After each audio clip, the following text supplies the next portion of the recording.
Welcome to my little tour. This is a very small garden in southeast Queensland, Australia, in Brisbane. We'll start over here. This used to be basically nothing 2 years ago, and I started putting in a native garden, and I figured I'll start planting in some food producing plants, and then discovered permaculture and sort of went on from there. So yeah, it's been a pretty tumultuous couple of years.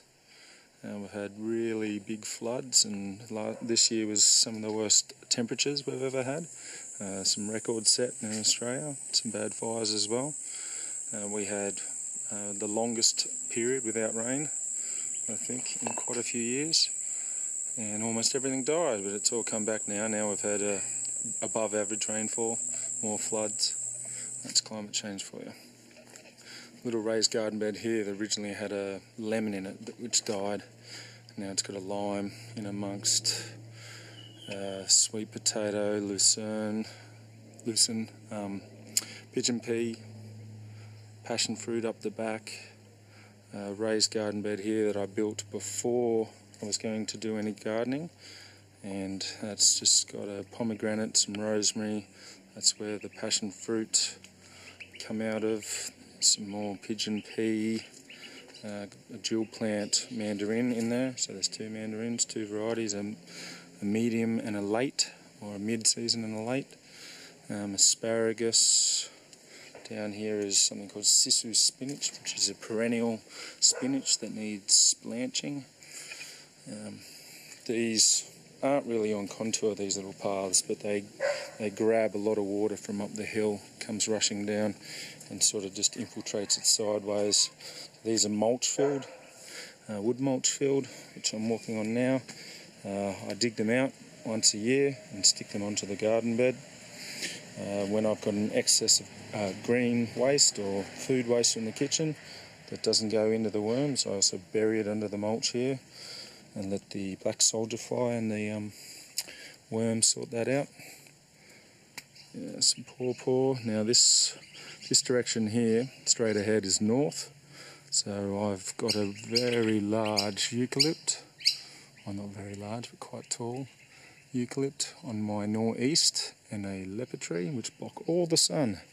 So basically I just get late afternoon sun here and mid-morning.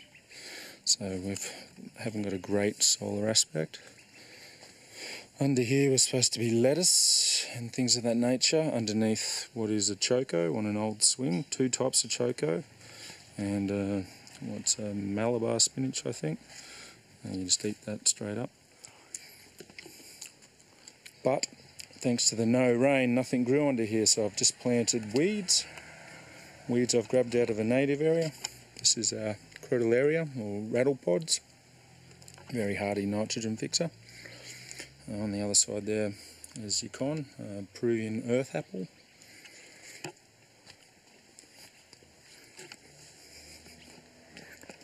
I was growing capsicum under there, hence the fruit fly net, but not anymore.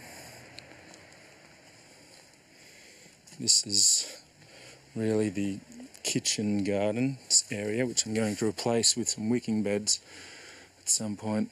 It's just hard to keep the water up to these things. I've only got a small tank, so I need to be a bit more technologically advanced with water conservation, so a wicking bed may be better. This is a perennial Greek basil. Let's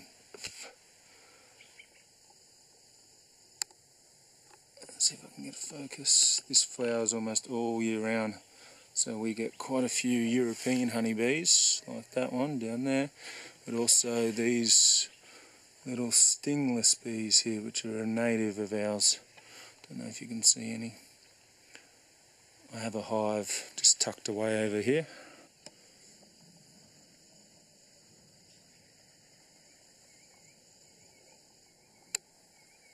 You'll be able to see them coming in and out of that entrance. They're our native pollinators. They're quite rare now because we've cut down all the trees that they live in. This is a cassia called popcorn cassia. Leaves and flowers smell like popcorn. Use it as a chop and drop. Just rip it up, cut it off, throw it on the ground. same as the nasturtium. Bananas, good humus creator there. That's ladyfinger. It's in a little, what used to be a pond. I thought I was going to build a pond, but it drained too quick. So I did a hugelkultur in there. This fence will delineate some chickens one day once the garden gets established, which on there is a thing called Madagascar bean. This is about 3 months of growth. There's 3 plants there, and it's starting to climb over everything. Get a large, I think they call it a lima bean or something. It's like a purple and white bean. Apparently perennial, 7 years it'll live. Next few years will be even bigger crops. There's more earth happening here, so this is basically the little fruit forest. It only consists of maybe 4 or 5 fruit trees. There's not much space in here, but what I'm walking on is lots and lots of sweet potato. Little fruit tree here called a jaboticaba. There's some moringas. These ones haven't done as well as the other ones I have. In amongst some grevilleas that were already here, which I use for bees. Another jaboticaba. Acerola cherry, which happens to be probably one of the better performing plants I've got. Even through the drought, it didn't even care, just kept on growing. These up here are my light shade trees, which is a local acacia called a Brisbane model, Acacia fimbriata. And here's just a pumpkin that's gone mental. This is a grummy charmer, some sort of cherry. Over there is a tamarillo. More pigeon peas, Queensland arrowroot. You can eat the tuber, but it's also very good for mulch. You can see some that I've cut here. Down here is another ground cover, is Pinto's peanut. Here's an old uke that I cut out. Had a climber come in, and it has a yellow dragon fruit up there, and amongst the pigeon pea.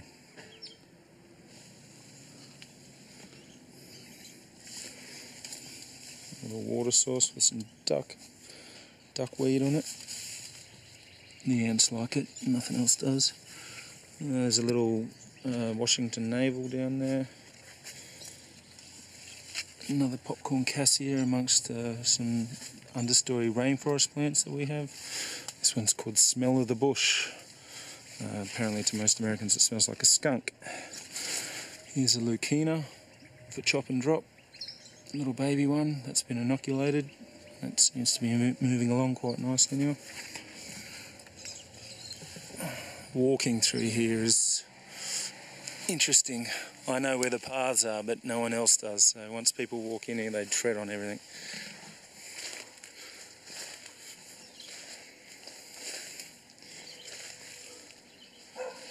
Up here is a ring-barked native lily pilly that I didn't really want anymore. I'm not a big fan of cutting things down, but I thought it would make a good trellis for loofah.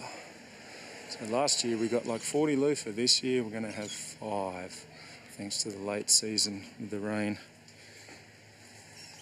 And there's more to the place, but that's basically just the food forest side of things. I'll just get out of here.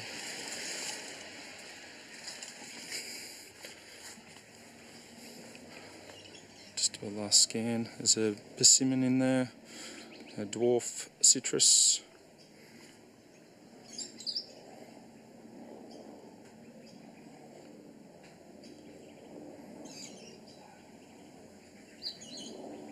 That's it.